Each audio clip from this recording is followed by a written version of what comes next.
2026-yil 25-fevraldagi 78-sonli Vazirlar Mahkamasining qarori bilan 2022-yil 7-iyundagi 312 son qaroriga Yoshlar daftari jamg'armasidan ijtimoiy yordam ko'rsatish tartibini takomillashtirishga qaratilgan o'zgarish va qo'shimchalar kiritildi. Mazkur qaror O'zbekiston Respublikasi Prezidentining 2025-yil 10-sentyabrdagi PF 163-son hamda 2025-yil 20-noyabrdagi PF 222 son farmonlariga muvofiq qabul qilingan. Qarorning asosiy maqsadi Yoshlar daftari jamg'armasi orqali ko'rsatilgan ijtimoiy yordamlar bo'yicha arizalarni ko'rib chiqish jarayoni to'liq raqamlashtirish va ma'muriy tartib tamoyillari elektron shaklga o'zgartirishlardan iboratdir.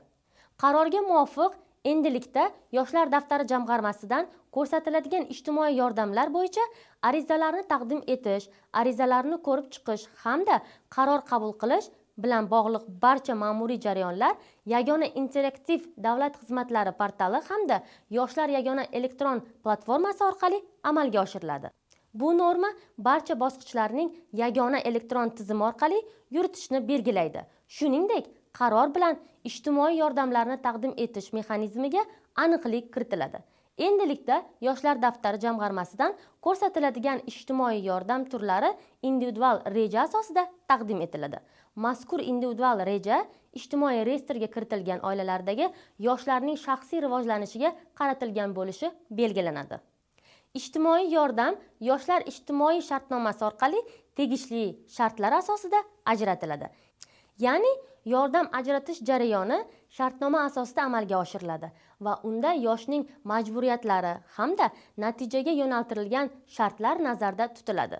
Qarorda qayd etilishicha, mazkur shartning aniq turlari ko'rsatiladigan ijtimoiy yordamning xususiyatlaridan kelib chiqib belgilanadi. Xulosa qilib aytganda, mazkur qaror bilan ijtimoiy yordam ajratish jarayoni elektron shaklga o'tkazildi.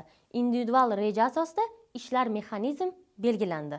Ijtimoiy shartnoma instituti joriy etildi hamda 312 son qarori yangi tartiblar asosida yangilandi. Mazkur normalar Yoshlar daftari jamg'armasi faoliyatini tartibga solish hamda ijtimoiy yordamlarni aniq belgilangan mexanizm asosida taqdim etishga qaratilgan.